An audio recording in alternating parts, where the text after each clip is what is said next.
સુરતમાં ખાડીપુરની ગંભીર સમસ્યાના કાયમી નિવારણ માટે તંત્ર દ્વારા આખરી કડક કાર્યવાહી શરૂ કરવામાં આવી। એક ઉચ્ચ સ્તરીય બેઠક બાદ સુરત મહાનગરપાલિકા અને કલેક્ટર વિભાગે સંયુક્તપણે મેગા ડિમોલિશન ઝુંબેશ હાથ ધરી। એક બાજુ સુરતના પ્રભારી મંત્રી કનુભાઈ દેસાઈની બેઠક યોજાઈ ત્યારે બીજી બાજુ વરાછા વિસ્તારમાં કોયલી ખાડીના આસપાસના દબાણો હટાવવાની કામગીરી પૂરજોશમાં ચાલી રહી છે। આ ડિમોલિશન કામગીરીમાં સૌથી વધુ પાલિકા કર્મચારીઓ 150થી વધુ પોલીસ કર્મીઓનો કાફલો જોડાયો। કોઈ અનિચ્છનીય ઘટના ન બને અને કામગીરીમાં કોઈ અડચણ ન આવે તે માટે મોટી સંખ્યામાં પોલીસ બંદોબસ્ત ગોઠવવામાં આવ્યો। શહેર અને સુરત જિલ્લાના અધિકારીશ્રીઓ, પદાધિકારીશ્રીઓ અને વહીવટી તંત્ર સાથે એક સંકલન બેઠકનું આયોજન કર્યું।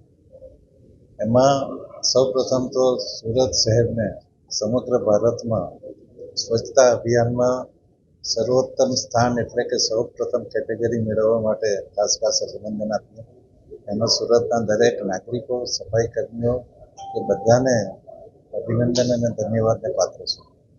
સુરતમાં વરસાદના લીધે તેમજ જે આપણા પુલો છે એની સ્ટેબિલિટી અંગેની ચર્ચા કરવામાં આવી અને લાંબા ગાળાના આયોજન તરીકે આપણે નદીના પાણીને કેવી રીતે અટકાવી શકીએ અને કેવી રીતે એનો નિકાલ કરી શકીએ એ માટે લાંબા ગાળાના આયોજનનો વિચાર કરવામાં આવ્યો।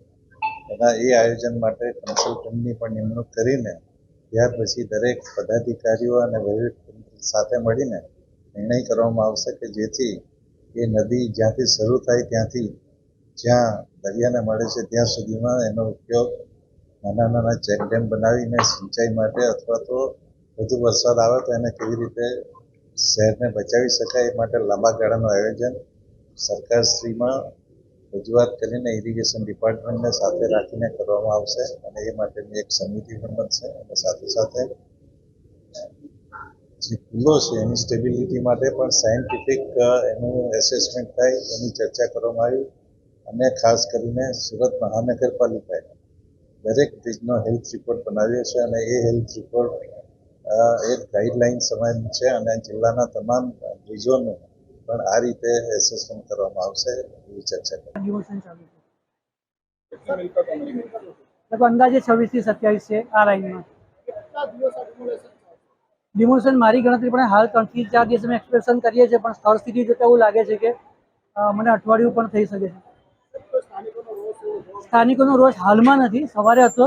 અત્યારે એ લોકોને પૂરતી સમજ મળી ગઈ છે, પોઝિટિવ રિસ્પોન્સ એ લોકો આપે છે અને મિલકતદારો સ્વેચ્છાએ ઉતારવા માટે તૈયારી બતાવે છે। એસએમસીના 3 ડેપ્યુટી એન્જિનિયર છે, 3 આસિસ્ટન્ટ એન્જિનિયર છે, 20 થી 25 પીએ સુપરવાઇઝર છે, પોલીસ ખાતામાંથી ડીસીપી, 1 એસીપી, 6 પીઆઈ છે, 6 પીએસઆઈ છે। ટોટલ એ લોકોનો 152 જણાનો સ્ટાફ છે।